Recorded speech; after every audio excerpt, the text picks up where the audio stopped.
Hi guys, hope you're all doing alright. I'm sorry it's been a while since the last video, but I have noticed over recent weeks there's been a few of you asking to have an insight into the sessions that I use for the Hans Zimmer cover, so I thought maybe we could have a look at the most recent one, which was Why So Serious, obviously from The Dark Knight. So I've got the session in front of me here, and we'll obviously hope we get through it without it conking out. But I thought we'd maybe just have a look at a couple of sections and just look at the different layers that I've used to build it up, and yeah, go from there. I'm not really sure how this is going to turn out, but we'll have a look, and I hope it's of some help to you in some way, and it's something that you can maybe to apply. It's something maybe that you can apply in what you do, in the songs that you write on, or in any covers that you do, and just in terms of workflow and how we go about sounds. Maybe it can help. So we'll have a look. I tell you what, in first thing we can do is we'll actually have a look at the intro, because it's literally just one sound that I've made it up of here. Let's have a quick listen.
So yeah, that's the intro. Obviously, it's a little. I guess it's almost a little bit boring without the movie next to it. But obviously, for the purposes of it being a cover, I wanted to kind of be faithful to the way the original track was.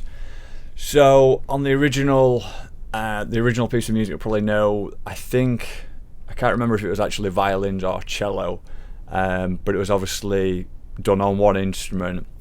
Obviously it must have been a couple of takes merged together to get that kind of clash, as it's kind of an endless note that's building up. So I built that out of a few things, as you can see. So the main note that's kind of hovering throughout that, I basically put that in through my Axe effects. So it's just a clean sound that obviously had a lot of reverb on it.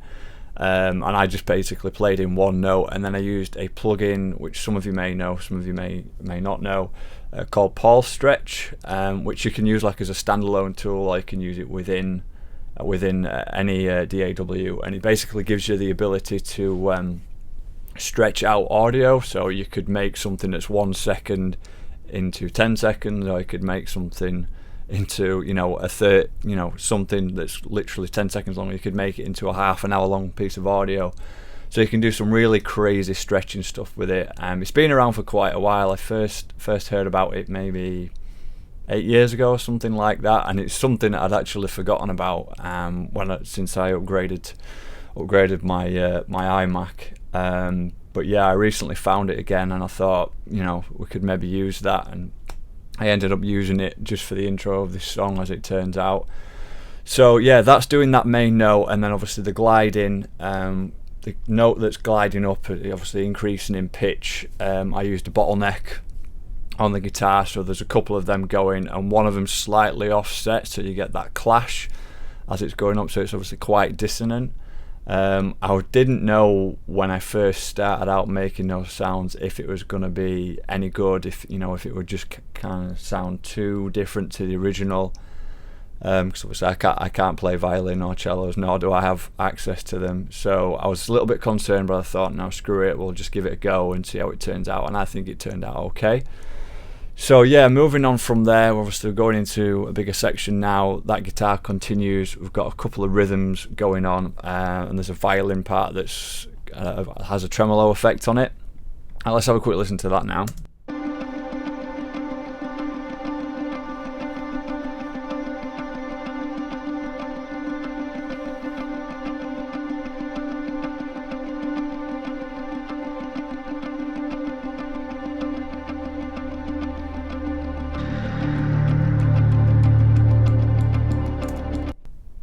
Yeah, I should mention at this point as well, the bass guitar. I pretty much use, for anybody that uses program bass, I pretty much use Eurobass 2 by a company called Submission Audio. I use them 99% of the time for any program bass, whether it's on my own stuff, which is quite progressive stuff, or if it's any client work or anything like that and it calls for program bass, I use that pretty religiously. But this particular part of the track, where it's just got those single notes, I printed the audio straight out and that's gone into a reverb. I committed to that on the way in, so I've literally just got an EQ on it here.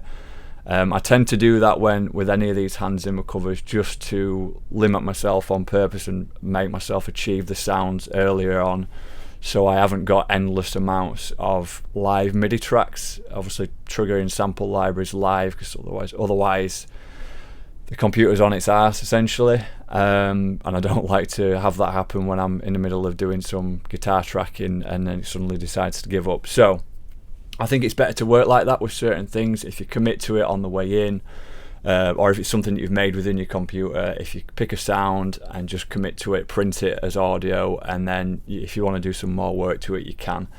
So yeah, the bass guitar's just got some reverb printed on it, which obviously seems a little bit weird putting reverb on bass guitar, but as you'll hear,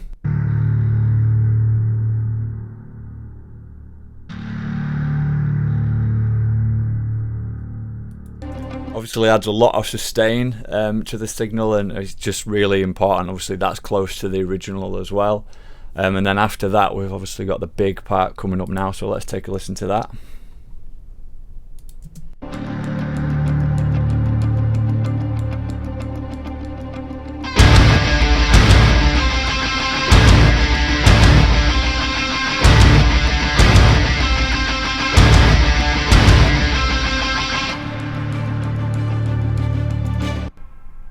Yeah, so that's obviously quite a big part of the track. I loved that when I first started putting that together.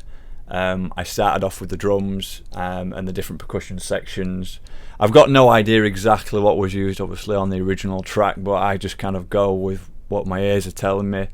So I started off with a traditional drum kit. I used Get Good drums for my drums in pretty much any context where I've got to use program drums. I always go to those guys. If we take a quick listen to the drum bus so you can hear what's going on there.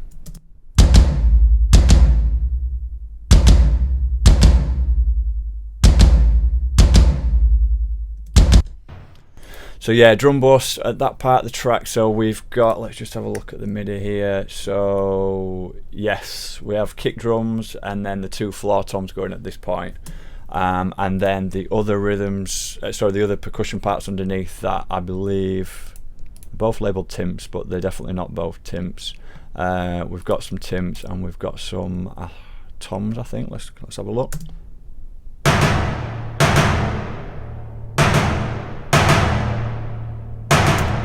Yeah, and then we've got some toms here as well. Let's just have a look at the sample library actually. So Nucleus, Grand Casa. So yeah, not traditional tom-toms, they're Grand Casa. So let's take a quick listen to both of those percussion sections and the two drum buses so you can hear the impact that they're having.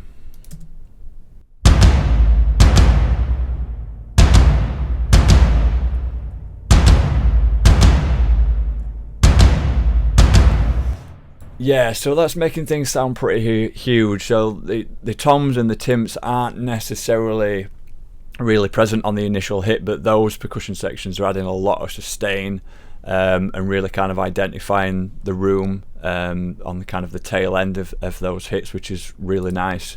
So when it all comes together,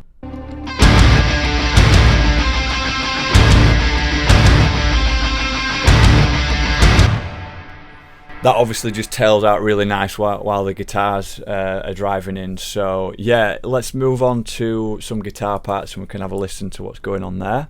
I've got them going to a bus. Let's have a quick listen.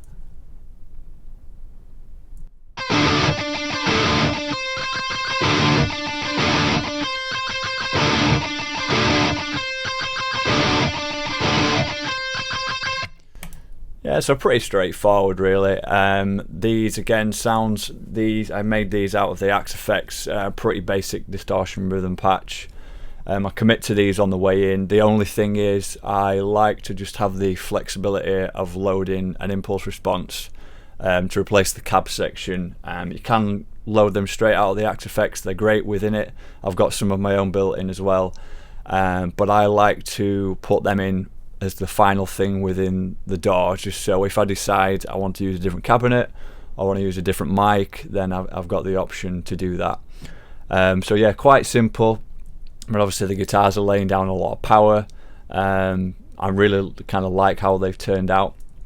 Also, backing up the guitars, there's a couple of synthesizers here, which I believe I printed these. So I think, if I remember rightly, these came out of Omnisphere, which is obviously another really good plugin. I'm sure a lot of you watching have already used it, or you've at least heard of it.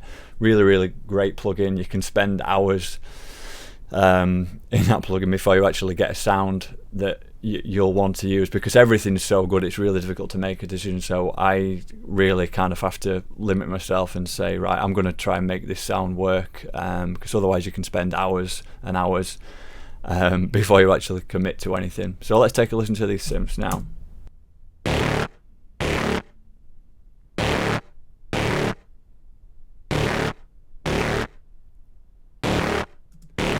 So yeah, they maybe don't sound so good on their own, but again, these I put these in after I'd put the guitars in, and I was specifically looking for something just to back up what the guitars are doing, and just add a little bit more texture in sort of the low mids, more so the mids.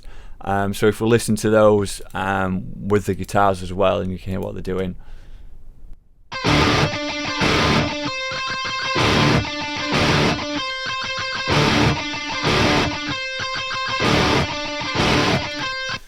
So yeah, they're obviously adding quite a lot of grit in the mid-range, which obviously I probably would have been able to achieve by doing more guitar layers as such, but it's just nice to use something that's not a guitar, and it just kind of makes you think differently, and obviously gets you to achieve stuff that's totally different to what you'd get by using a stringed instrument. So I'm quite happy with how that's turned out. Is there anything else going on in that section? There's a couple of rhythm parts here. Let's have a look. Eighth note repeats. They're definitely not eighth notes. I don't remember. Let's have a quick listen.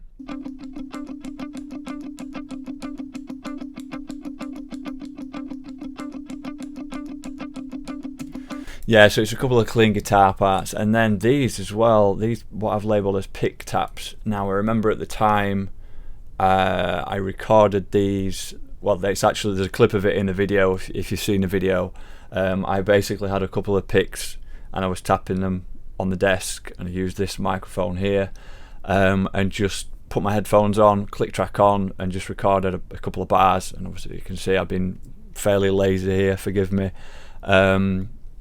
Copy and pasted just to make sure that rhythm's kind of lying there underneath, but it's obviously not very heavy, it's not very present in the mix, but it's just kind of adding some subtle texture out in the stereo field. Obviously they're quite high frequencies, but yeah, it's just another layer. So yeah, that's that section as a whole. There's I suppose there's a fair bit going on there. It's not too much, but everything's kind of got its role in that section. I'm quite happy with how it turned out. Let's listen to the following section now.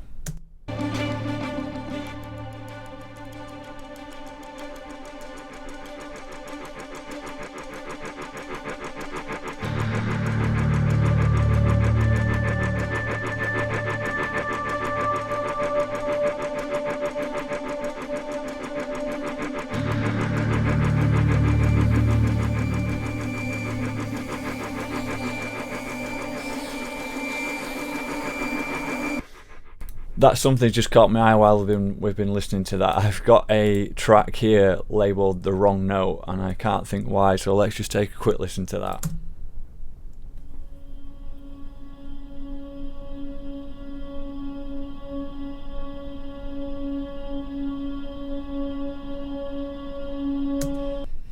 So yeah, it literally is the wrong note. So I've recorded this all in D. I think the original thing is, I guess, D minor.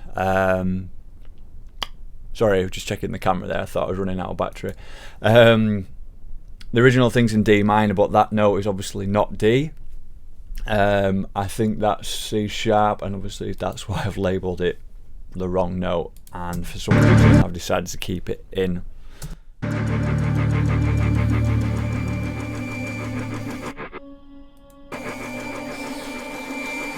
Yeah, I guess it's just adding a little bit of dissonance to it. So yeah, sometimes leaving subtle things in like that when the mistakes actually end up being quite useful.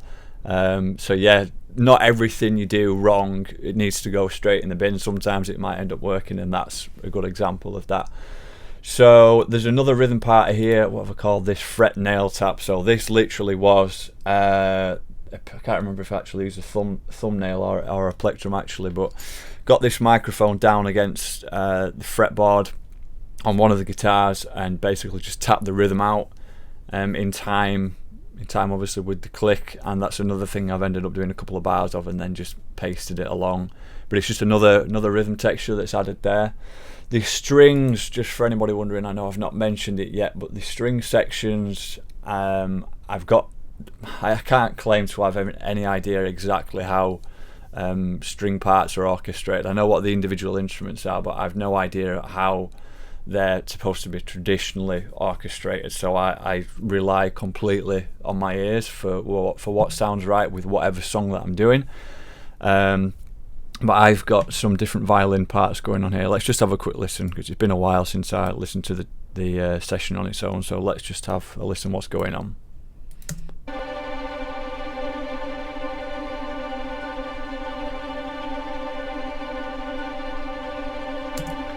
So yeah, those are just violins, basically tremolo, and then let's have a look. What's this section here?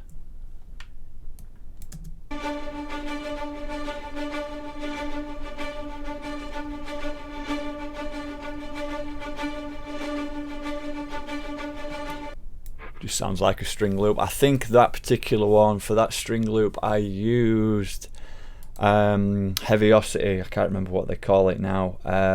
Let's have a quick look actually. This again, because I've committed to the audio straight out of the sample library, because I don't want to be obviously taxing the computer too much. Let's just have a quick look what it was so I can tell you what I used. Heaviosity, Novo Essentials. Yes. This was probably the first one I actually got properly, most recently I should say. It's a kind of a stripped down version, obviously why it's called Novo Essentials instead of just Novo.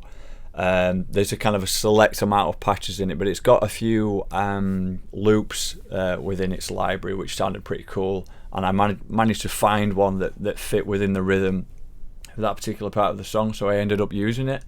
So yeah, you know, sometimes when you get string libraries and you think, oh, I'm not going to bother using the loops, sometimes you might end up using them, so it's definitely worth having a look in the loop libraries when you've got a moment.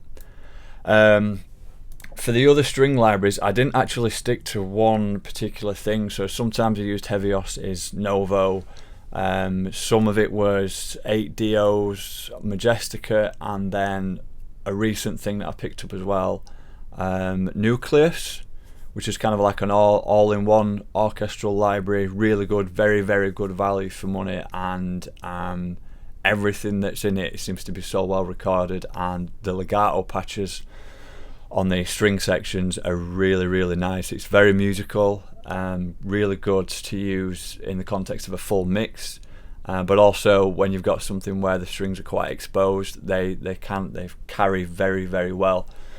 Because obviously sometimes when legato patches aren't as clean, you might get away with it in a full mix, but when they come to a part in the song where they're soloed, you can kind of tell that they're sampled and they're not live. So having something where the legato is really well done really makes a massive difference. So I think we're coming up to another big part of the track here. Let's have another listen.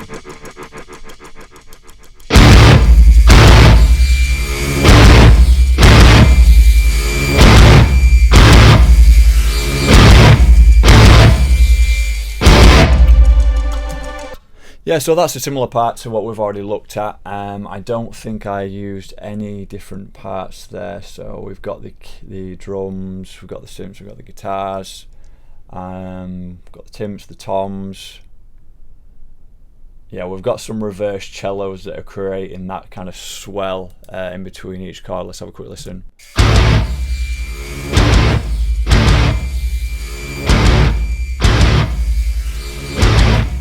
Yeah, so that's the reverse cellos, and then there's obviously the screeching sound that you can hear over the top.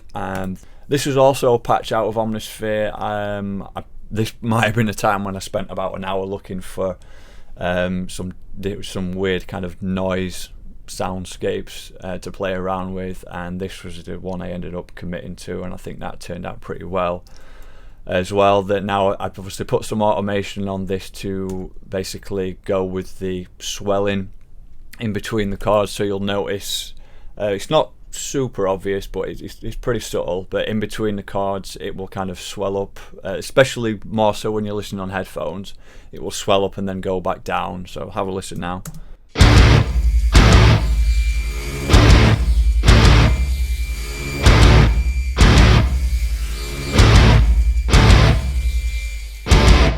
Yeah, so it's really subtle, but it's just kind of playing with the space that we have and not having everything be super loud all the time, just kind of swelling. It's quite a cool effect to use. It's simple, but you know, I think a lot of people really overlook automation in whatever they're doing, whether it's a mix or a cover or anything like that. And I've definitely been guilty of that in the past.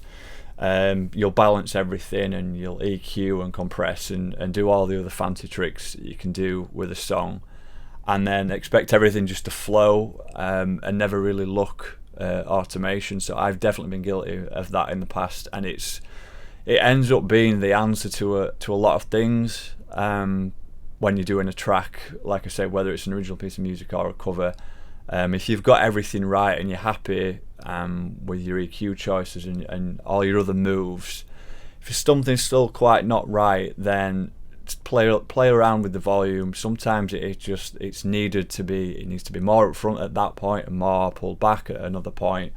It's definitely a really important thing to keep in mind when you're doing a song. But anyway, I've got sidetracked there. So yeah, on to another part. Let's go on to another big section, because I don't want to take up all your time looking at really simple parts of the song, which might be quite obvious. So let's listen to this part.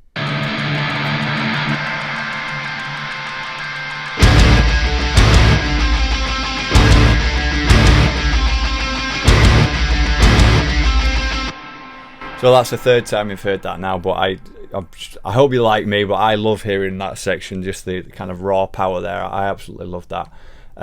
So let's jump on to the next bit quickly. Yes, so this is a particular part of the song where I basically bounced out the song that I had at the time with everything that was there, and I ran it through the plug-in Paul stretch and just stretched the song out to like 10 minutes long, just to create this soundscape that you'll hear now.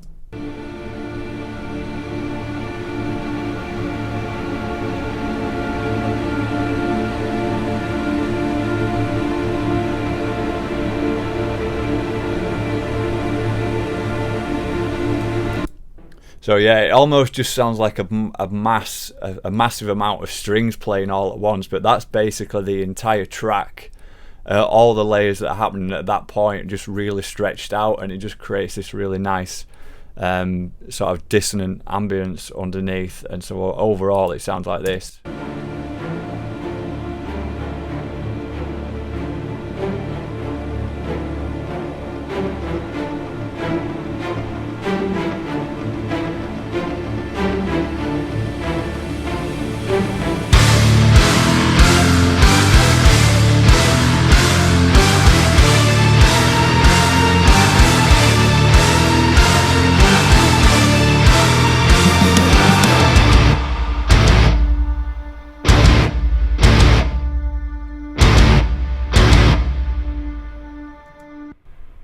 Damn, I love that part. So yeah, this is pretty much the same as what's happened before, just with a few more layers. So we've got the drums, we've got the tims, we've got toms, all the guitar layers again, but we've got some more string sections going on in this part. So this has basically come out of, like I said, an accumulation of some 8DO strings, some stuff from Novo, and what was the other one? I actually think I used some Logic out of String Designer as well, weirdly. But I guess a lot of people don't use. I mean, I know I've been guilty of that in the past, not really using the stuff that comes with Logic. You kind of tend to just go whatever third party. But I'm not saying I used them for absolutely everything, but I did actually use some of Logic Designer's own strings in this. Let's just have a listen to. Let's have a listen to some of the strings, see what they sound like.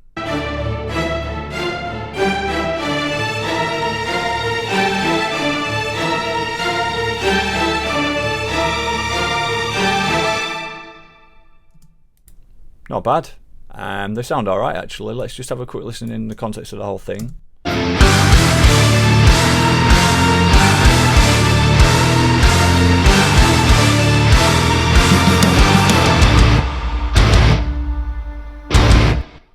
Yeah, that's pretty good. Let's actually listen to those strings with the lead guitars, because I did some more guitar layers that were kind of mirroring what the strings were doing, just to kind of add a little bit more of intensity. So let's see what that sounds like.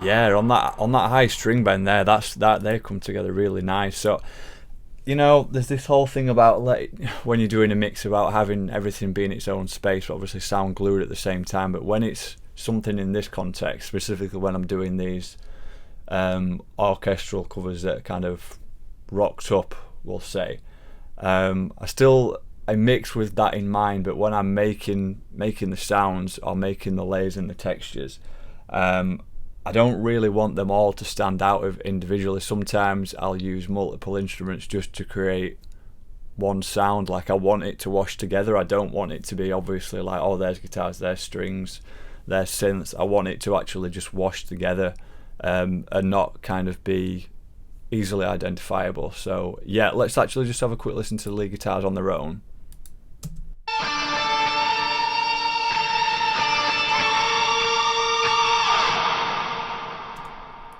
Yeah, so admittedly, on some of those string bends, I'm not even hitting, the note dead on. And that's probably after a few takes as well, but I kind of must have just thought, I'm going to leave it as it is because it sounds great when it's not perfect in the context of the whole thing.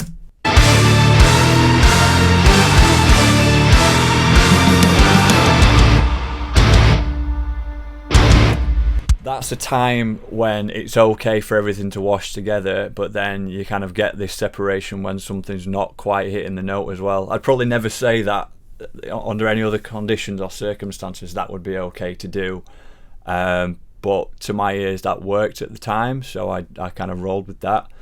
So moving on, finally, let's listen to the final section now.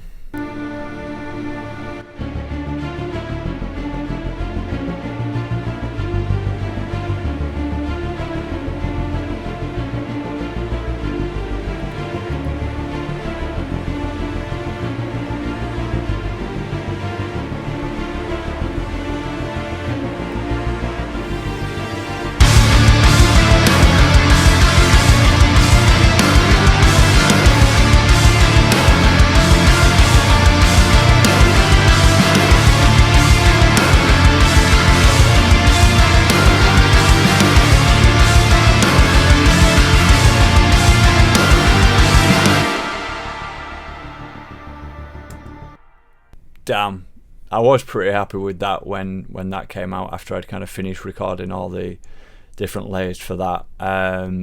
That's a big moment at the end of that. And obviously, for those of you who know the soundtrack well, that part of the song does not, it doesn't actually belong to Why So Serious, but I just thought when I was doing it, I was kind of like, I just don't want to keep having these quiet sections and then the did it, and then just go back and forth and end it on I have no idea what.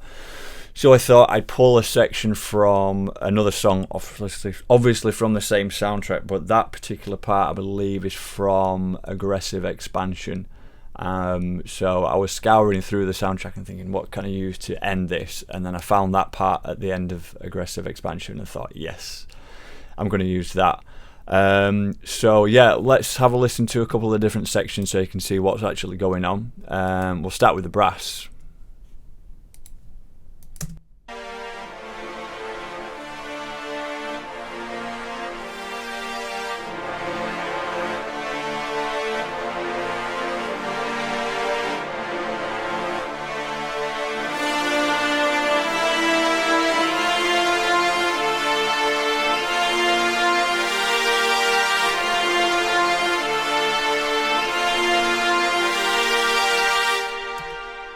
Brass sounds pretty cool. It's not perfect, but it was alright. I ended up, I think it was Cine Brass that I used at the time.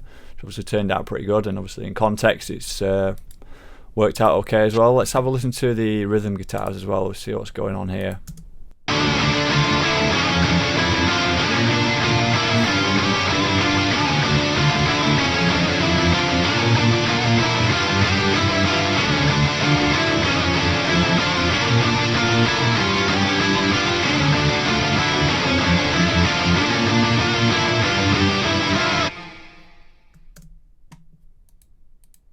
Yeah, it's pretty intense. That I probably wouldn't layer up to that extent in a normal, if it's just a normal rock or metal song. I probably wouldn't track that amount of guitars. But like I say, I'm not going for obviously a left and right rhythm guitar.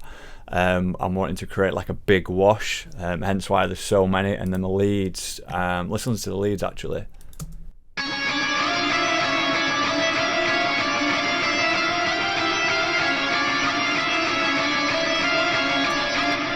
Yeah, I think they're following the strings, and is it the strings? Let's have a listen to the strings here, and the leads together. I'm sure they're mirroring each other at this point.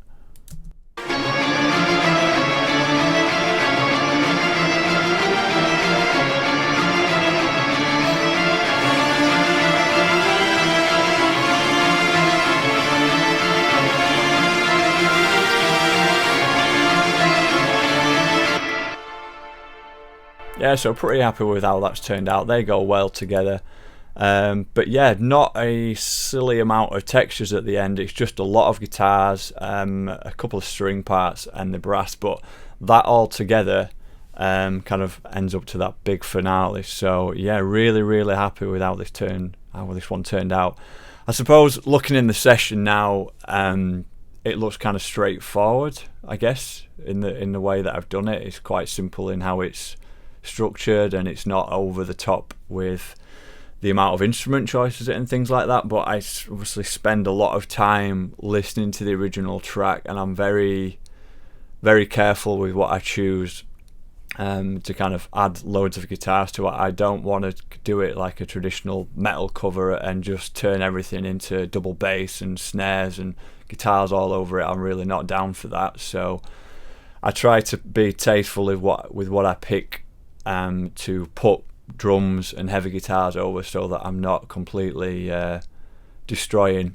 That's in my opinion. I'm not completely destroying the original, because I really love the original pieces of music as they are.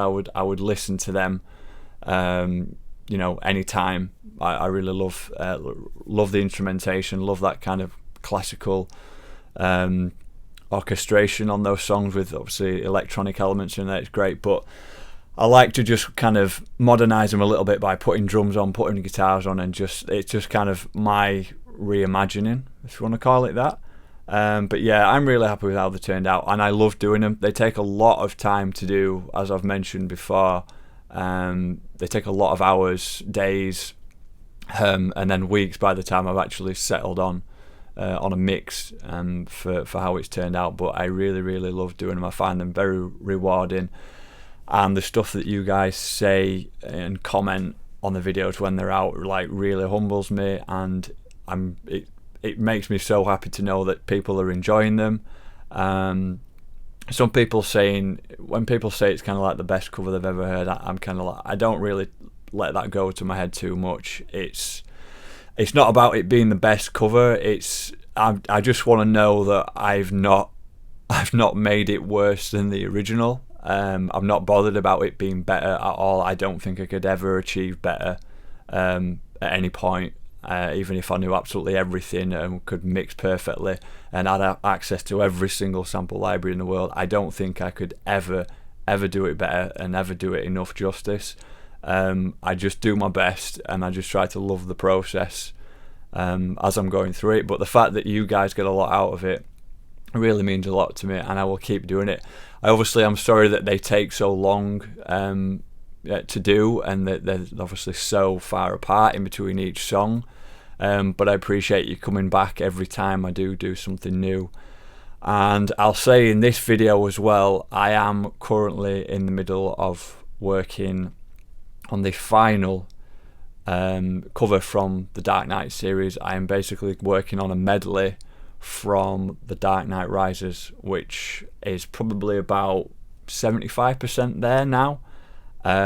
That's coming out really well, really happy with how that's turning out, and I'm very excited to share that with you. And that will mean that I've done 4 pieces of music from that trilogy of films, and they've probably been the best ones for me.